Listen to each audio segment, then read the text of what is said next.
નમસ્કાર.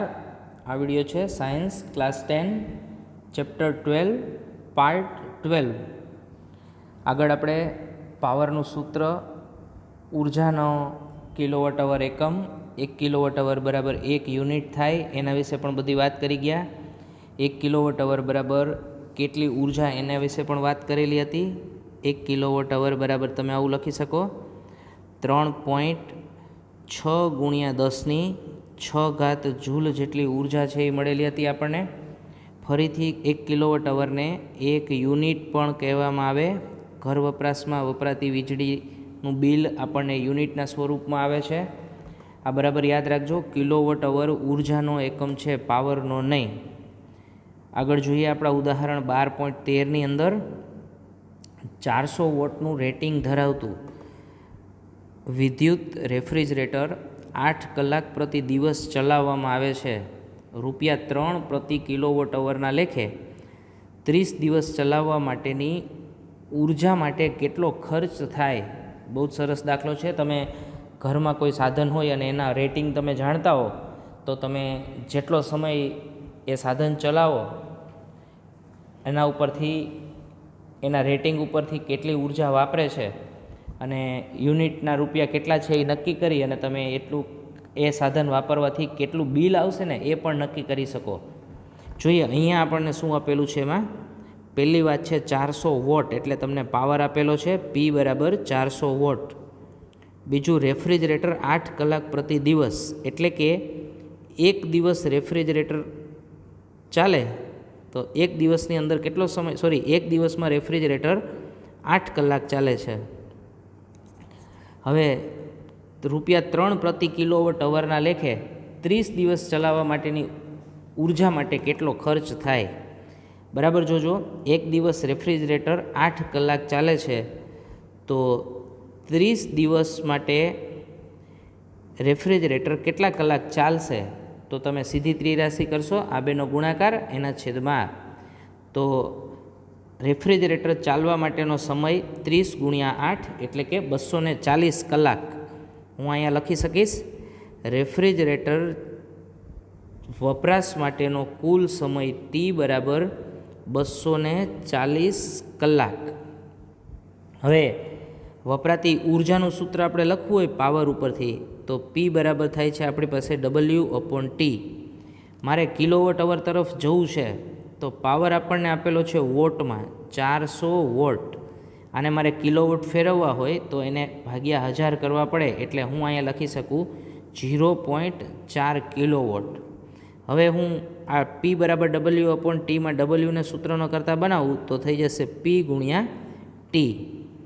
ફરીથી આગળ W P તરીકે છે મારી પાસે 0.4 કિલોવોટ અને કલાક તરીકે છે 240 કલાક. તો 240 ગુણ્યા 0.4 કરીશ એટલે મને મળી જશે 96 કિલોવોટ અવર. હવે જોજો બરાબર, આપણું સાદું રૂપ સાવ સરળ થઈ ગયું.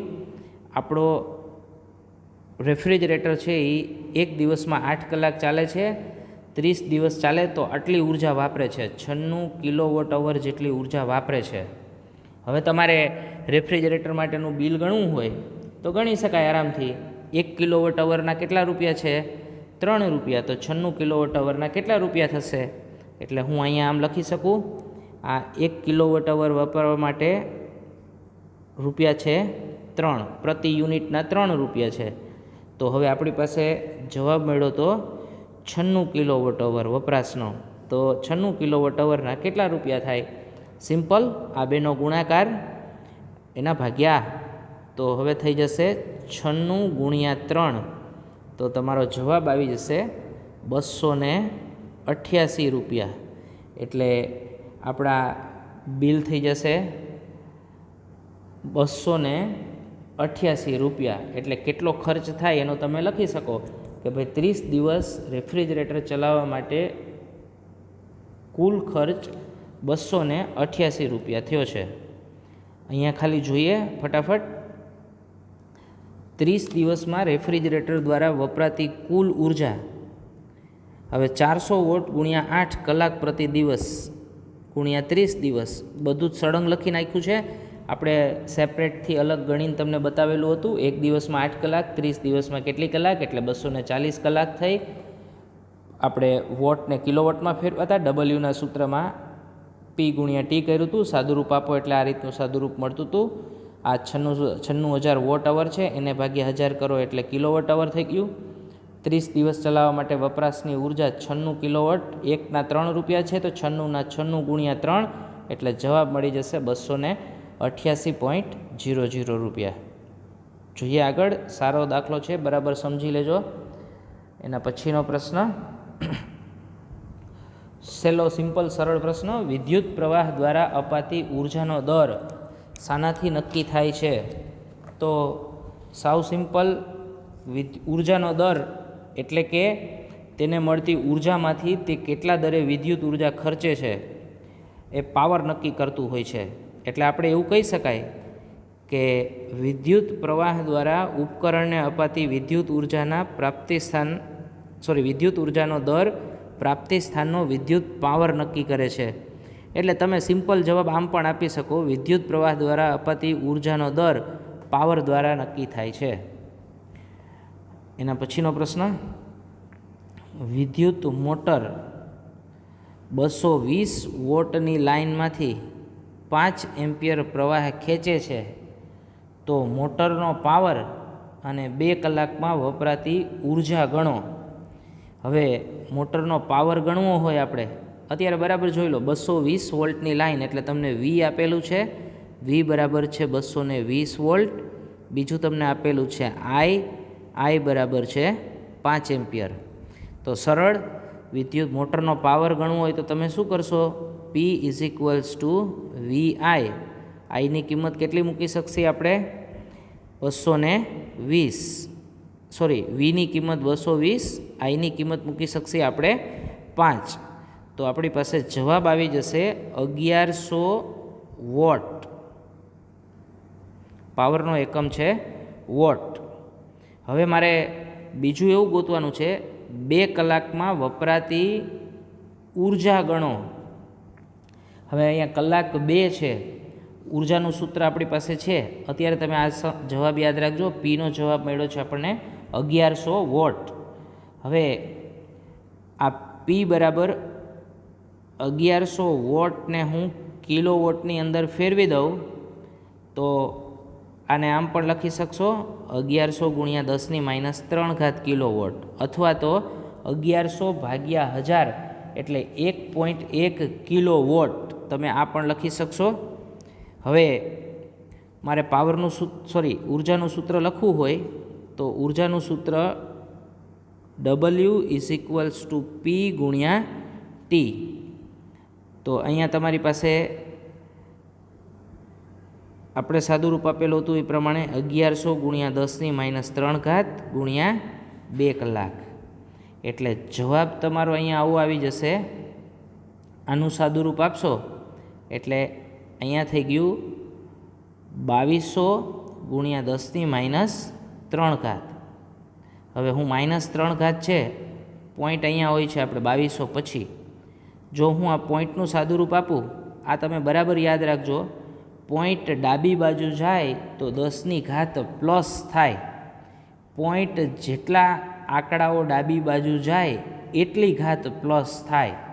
હું અહીંયા એક આંકડો, બીજો આંકડો અને ત્રીજો આંકડો લઈ જાઉં તો અહીંયા આવું થઈ જશે 2.2 ગુણ્યા 10⁻³ 3 આંકડા ઠેકા એટલે 10⁻³ -3 + 3 એટલે 10⁻0 થઈ જશે. કોઈપણની 0 એટલે જવાબ મળે 1. એટલે હવે આપણો જવાબ થઈ જશે 2.2 કિલોવોટ અવર. ફરીથી આપણો જવાબ થઈ ગયો 2.2 કિલોવોટ અવર. એટલે લખી શકીએ આપણે, પહેલા પ્રશ્નનો જવાબ આવ્યો હતો, મોટરનો પાવર આવ્યો તો આપણી પાસે 1100 વોટ. બીજા પ્રશ્નનો જવાબ આવ્યો વપરાતી ઉર્જા 2.2 કિલોવોટ અવર. જોઈએ આગળ. હવે આપણી એક્સરસાઇઝની અંદર સ્વાધ્યાયમાં આર અવરોધ ધરાવતા તારના 5 સમાન ટુકડા કરવામાં આવે છે. આ ટુકડાઓને સમાંતર જોડવામાં આવે છે. જો જોડાણનો પરિણામી અવરોધ આર ડેશ હોય તો આર અપોન આર ડેશનો ગુણોત્તર ખાલી જગ્યા છે. બરાબર જોજો, તમારી પાસે આવું છે, આર અવરોધ ધરાવતો તાર, એના 5 સમાન ટુકડા કરેલા છે. એટલે અવરોધ છે એ લંબાઈના સમપ્રમાણમાં હોય. આપણે આગળ જોઈ ગયા, ધારો કે કોઈ એક ચોક્કસ લંબાઈનો તાર છે, તો આ લંબાઈના તારનો અવરોધ ધારો કે આર છે. હવે હું જો આનો 2 અડધા ભાગ કરું ને, તો બંને અડધા ભાગનો અવરોધ કેટલો થઈ જશે? લંબાઈના સમપ્રમાણમાં અવરોધ બદલાય, એટલે અડધા ભાગ કરું તો 2 ટુકડાઓનો અવરોધ અડધો થઈ જાય. હવે હું આના 5 ભાગ કરું, તો હવે આપણે જો 5 ભાગ કરી નાખીએ તો અવરોધ પણ 5મા ભાગનો થઈ જશે. ફરીથી એ જ વાત કરીએ આપણે. ધારો કે એલ લંબાઈનો તાર છે, એનો અવરોધ આર છે. અવરોધ છે એ લંબાઈના સમપ્રમાણમાં હોય છે. હું આના 5 ટુકડા કરી નાખું એક જ સરખા, તો 2 ટુકડા કર્યા તો અવરોધ અડધો થઈ જાય, 3 ટુકડા કરીએ તો અવરોધ 3જા ભાગનો થઈ જાય, 4 ટુકડા કરીએ તો 4થા ભાગનો થઈ જાય, અને 5 ટુકડા કરું તો હું અવરોધ થઈ જશે 5મા ભાગનો. એટલે દરેક ટુકડાનો અવરોધ થઈ જશે r/5. હવે આપણી રકમમાં એવું આપેલું છે કે આ ટુકડાઓને સમાંતર જોડવામાં આવે છે. એટલે હવે આપણી નવી આકૃતિ આ રીતે બનશે. આ 5 ટુકડાઓ છે એને સમાંતર જોડી દઈએ છીએ. આ હું 5 ટુકડાઓને સમાંતર જોડું છું. દરેક ટુકડાનો અવરોધ કેટલો છે? r/5. આ દરેકે દરેક ટુકડાનો અવરોધ r/5 છે આપણી પાસે. હવે બીજી તમને એક વાત એવી આપેલી છે રકમમાં કે જોડાણનો પરિણામી અવરોધ આર ડેશ, એટલે કે હવે આ સમાંતર જોડાણ છે, એ સમાંતર જોડાણનો સમતુલ્ય અવરોધ છે આર ડેશ. તો આપણે સાબિત કરવાનું છે અથવા તો શોધવાનું છે r/r ડેશ કેટલું મળે એ. હવે જોજો, સિમ્પલ દાખલો. સમાંતર જોડાણમાં સમતુલ્ય અવરોધ આપણે કેટલો ધાર્યો છે અહીંયા? R dash. તો સમતુલ્ય અવરોધનું સૂત્ર આપણે લખી શકીએ 1/r ડેશ બરાબર 1/ પહેલો અવરોધ. પહેલા અવરોધ કેટલો છે ભાઈ? તો કે r/5 પ્લસ 1/ ફરીથી r/5, એવું આપણે 5 વખત લખવાનું છે. એટલે 1/r/5 ફરી પાછું 1/r/5 પ્લસ 1/r/5. હવે આપણે આનું સાદુરૂપ આપવાનું છે. 1/r ડેશ બરાબર 5 છેદનો છેદ છે એ અંશમાં વહી જશે, એટલે અહીંયા બની જશે 5/r પ્લસ ફરી પાછું બનશે 5/r. દરેક વખતે સેમ સ્ટેપ થશે, 5 એ 5 વખત, એટલે આપણી પાસે અહીંયા થઈ જશે 5/r દરેક સ્ટેપમાં. હવે આનું સાદુરૂપ આપીએ 1/r ડેશ, તો નીચેના ભાગનો લસા થઈ જશે અહીંયા r. હવે ઉપરના ભાગનું સાદુરૂપ આપશી તો બધાનો સરવાળો થશે, એટલે ઉપર મળશે આપણી પાસે 25. હવે જોજો, આપણે r/r ડેશ છે તો સરળ, હું આ rને અહીંયા લઈ જઈ શકું સીધા ગણિતના નિયમ પ્રમાણે. એટલે r/r ડેશનો જવાબ કેટલો મળી જશે આપણને? 25, જે તમને ઓપ્શનની અંદર આપેલો છે. આપણો ઓપ્શન ડી છે એ આપણો જવાબ થશે.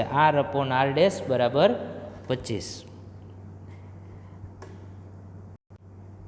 હવે આગળ વધીએ. એમાં બીજો પ્રશ્ન આપણો, નીચેનામાંથી ક્યુ પદ પરિપથમાં વિદ્યુત પાવર દર્શાવતું નથી? બરાબર જોજો, પહેલું પ્રશ્ન આપણને અથવા તો પહેલું આપેલું છે I²R. તમે આમ ચેક કરી શકો, પાવરના સૂત્ર આપણી પાસે હતા P = VI. હું જો Vની કિંમત I મૂકું, IR મૂકું, તો IR × I એટલે શું થઈ જશે? I²R. તો એનો મતલબ એમ કે પહેલું તો પાવર બતાવે છે, એટલે આપણે તો શું શોધવાનું છે? વિદ્યુત પાવર દર્શાવતું નથી. આ જોજો બરાબર, P = VI એટલે I વિદ્યુત પાવર બતાવે છે, I વિદ્યુત પાવર બતાવે છે. હવે હું અહીંયા Iની કિંમત મૂકું ને આ બાજુ આપણા સમીકરણમાં, તો V Iની કિંમત શું થઈ જશે? પાછી V/R એટલે થઈ જશે અહીંયા V²/R, એટલે I વિદ્યુત પાવર બતાવે છે. તો આ ત્રણના તો આપણા જવાબ નહીં આવે, તો કે કારણ તો કે આ તો બધા વિદ્યુત પાવરના જ સૂત્ર છે. તો હવે IR² છે એ વિદ્યુત પાવર દર્શાવતું નથી, એટલે આપણો જવાબ થઈ જશે બી. બી જવાબ આપણો છે IR², એટલે બી પદ વિદ્યુત પાવર દર્શાવતું નથી. જોઈએ એના પછીનો સમ. એક વિદ્યુત બલ્બનું રેટિંગ. હવે તમને ખ્યાલ આવી જશે, રેટિંગ એટલે એની કન્ડિશનો આપેલી હોય કે બલ્બ કેટલા વોલ્ટેજ ઉપર ચાલશે, કેટલા વોટ ખેંચશે, કેટલો વિદ્યુત પ્રવાહ વાપરશે, આને રેટિંગ કહેવામાં આવે. અત્યારે વિદ્યુત બલ્બ છે એનું રેટિંગ તમને આપેલું છે 220 વોલ્ટ અને 100 વોટ છે. એનો મતલબ એમ કે એને વિદ્યુત સ્થિતિમાન 220 વોલ્ટ જેટલા જરૂર પડે છે અને બલ્બનો પાવર છે 100 વોટ. જ્યારે તેને 110 વોલ્ટ પર વાપરવામાં આવે ત્યારે વપરાતો પાવર ખાલી જગ્યા હશે. તો તમે દાખલો કેવી રીતે ગણી શકાય ને એની બેઝિક વાત કરીએ, પછી આપણા નોટપેડ ઉપર આપણે દાખલો ગણીએ. 220 વોલ્ટ એટલે તમને વી આપેલું છે, બીજું આપેલું છે પી. તો આપણે પી અને વી ઉપરથી બલ્બનો અવરોધ શોધી શકીએ. અવરોધ શોધવું હોય તો મારી પાસે હવે તો સૂત્ર છે, જે હમણાં જ આગળ લખેલું હતું, પી બરાબર અવરોધવાળું સૂત્ર લખવું હોય તો શું થઈ જશે, V²/R. એક વખત અવરોધ મળી જાય બલ્બનો તો પછી બલ્બ તો સેમ જ છે, ખાલી વોલ્ટેજ બદલીએ છીએ. જ્યારે 110 વોલ્ટ પર વાપરવામાં આવે ત્યારે પાવર કેટલો હશે, એટલે હવે બીજી વખતે આપણે વોલ્ટેજ 110 લેવાના છે, અવરોધ તો બલ્બનો સેમ રહેવાનો, તો પાવરનો જવાબ મળી જશે. જોઈએ નોટપેડમાં દાખલો ગણીએ આપણે. બરાબર જોજો. પહેલાં આપણને આપેલું હતું વિદ્યુત બલ્બનું રેટિંગ. બલ્બના રેટિંગમાં વી આપેલું હતું આપણને. વી બરાબર લખેલું છે 220 વોલ્ટ, એટલે હું આમ લખું છું અહીંયા, સોરી, વી બરાબર 220 વોલ્ટ. બીજું આપણને આપેલું હતું પાવર બલ્બનો, પી બરાબર 100 વોટ. એટલે ખરેખર તો આકૃતિ દોરવી હોય તો આવું કરી શકાય. તમારે એક્ઝામની અંદર દોરવી હોય આકૃતિ આવું દોરી શકો. અહીંયા વોલ્ટેજ આપેલા છે, સ્ટાર્ટિંગ વોલ્ટેજ આપણા છે 220 વોલ્ટ અને અહીંયા બલ્બનો પાવર આપેલો છે પી, સોરી, વોલ્ટેજ 220 છે બરાબર છે, બલ્બનો પાવર છે પી 100 વોટ.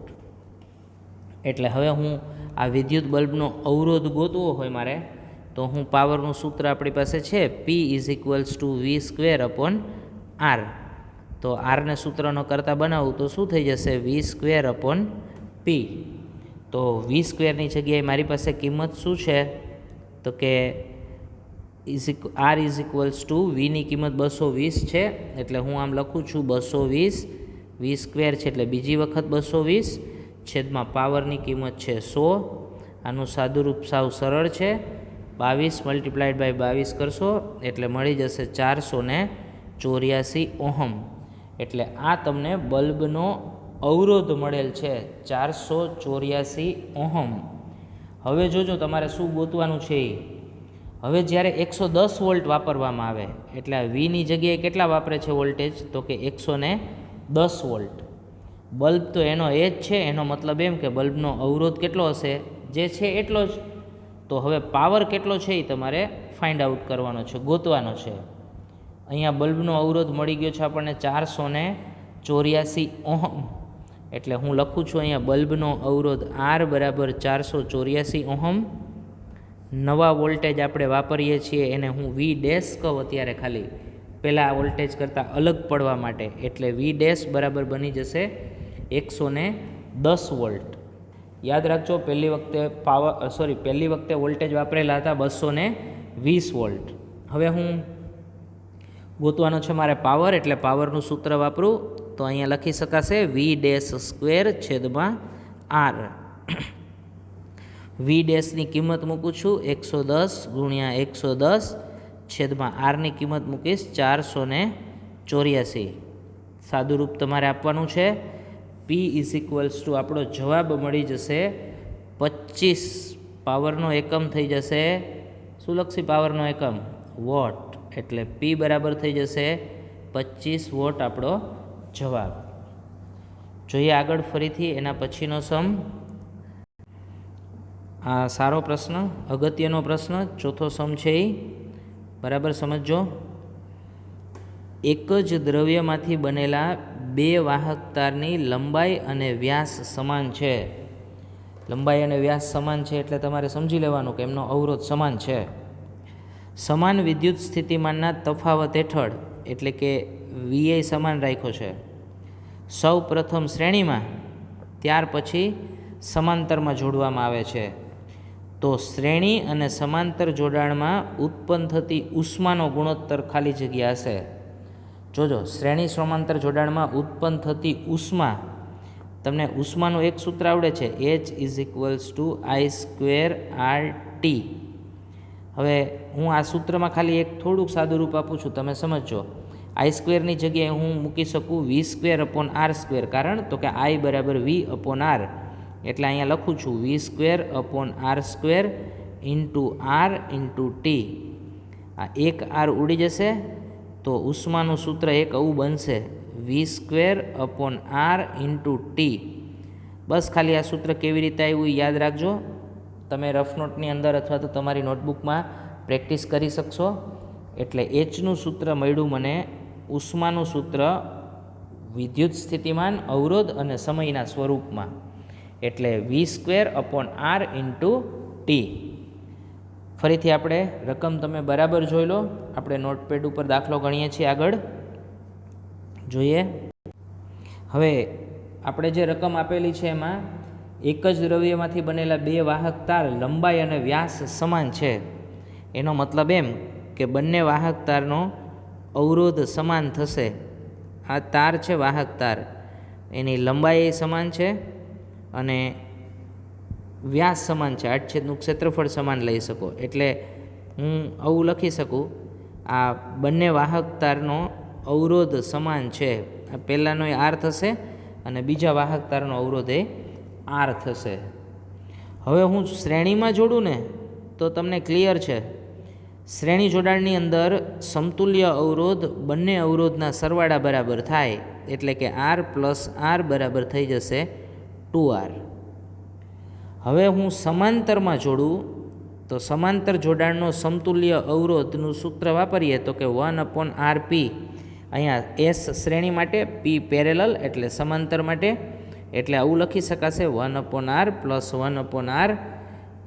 સાદું રૂપ આપીએ તો લસા થઈ જશે તમારી પાસે R, ઉપર થઈ જશે 1 + 1 એટલે 2, એટલે 1/RP = 2/R. તો મારે લખવું હોય તો લખી શકું RP, બંને બાજુ વ્યસ્ત કરું તો થઈ જશે R/2. તમને એક બીજી સરળ રીત કહું. સમાંતર જોડાણ હોય અને માત્ર બે જ અવરોધ હોય તો સમતુલ્ય અવરોધનું સૂત્ર આવી રીતના પણ લખી શકો તમે, ઉપર ગુણાકાર નીચે સરવાળો. એટલે ગુણાકાર એટલે બંને અવરોધોનો ગુણાકાર, R × R. આ ઉપર ગુણાકાર કરી નાખવાનું, નીચે બંનેનો સરવાળો. એટલે ઉપરનું સાદુરૂપ થઈ ગયું R², નીચેનું સાદુરૂપ થઈ ગયું 2R. આ બે R ઉડી જશે, જવાબ મળ્યો R/2. એટલે આ માત્ર બે જ અવરોધ આપેલા હોય અને સમાંતર જોડાણનો સમતુલ્ય અવરોધ શોધવો હોય તો તમે ડાયરેક્ટ લખી શકો ઉપર ગુણાકાર નીચે સરવાળો. એટલે તોય જવાબ તમને R/2 જ મળશે. આમાંથી પણ R/2 જ મળશે. તમને જે અનુકૂળ લાગે એ રીત તમે લખી શકો. ફરીથી શ્રેણી જોડાણનો સમતુલ્ય અવરોધ મળ્યો છે આપણને 2R અને સમાંતર જોડાણમાં મળ્યો છે R/2. એટલે હું અહીંયા લખું છું, શ્રેણી જોડાણનો સમતુલ્ય અવરોધ મળી ગયો છે 2R, સમાંતર જોડાણમાં સમતુલ્ય અવરોધ મળેલો છે R/2. મારે ગોતવાનું છે શું? તો કે શ્રેણી અને સમાંતર જોડાણમાં ઉત્પન્ન થતી ઉષ્માનો ગુણોત્તર. હવે આપણે આગળ શરૂઆત જ કરેલી હતી, ઉષ્માનું સૂત્ર અવરોધના સ્વરૂપવાળું જોતું હોય તો V²/R × T મળેલું હતું. હવે જો હું શ્રેણી જોડાણમાં સૂત્ર લખું ને, આ વ્યાપક સૂત્ર થયું આપણું. શ્રેણી જોડાણમાં લખું તો H = V²/ અહીંયા લખી શકીશ શ્રેણી માટે RS ઇન્ટુ ટી, એટલે V²/RS ઇન્ટુ ટી. અવરોધ R છે એની જગ્યાએ શ્રેણી જોડાણનો અવરોધ લખું RS, એટલે હું આવું સૂત્ર લખી શકીશ. હવે શ્રેણી જોડાણ માટે અહીંયા ઉષ્માને HS લખું છું, એટલે બે જુદી પડી શકે. અહીંયા V²/RS એટલે કેટલું મળેલું છે આપણને, તો કે 2R ઇન્ટુ બાજુમાં લખી નાખું છું ટી.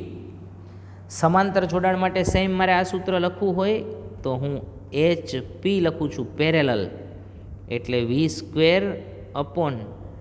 અહીંયા લખું છું RP ઇન્ટુ ટી. તો હવે તમે બરાબર જોજો, V²/RPની કિંમત કેટલી મેળવેલી છે, R/2, એટલે R અહીંયા રહેશે, છેદના 2 છે એ ઉપર વહી જશે, એટલે આગળ 2 લખી નાખું છું, 2V²/R ઇન્ટુ ટી થઈ જશે. આપણે ગોતવાનું છે બંને કિસ્સાની ઉષ્માનો ગુણોત્તર, એટલે કે HS/HP, એટલે કે શ્રેણી જોડાણમાં ઉત્પન્ન થતી ઉષ્મા અને સમાંતર જોડાણમાં ઉત્પન્ન થતી ઉષ્માનો ગુણોત્તર.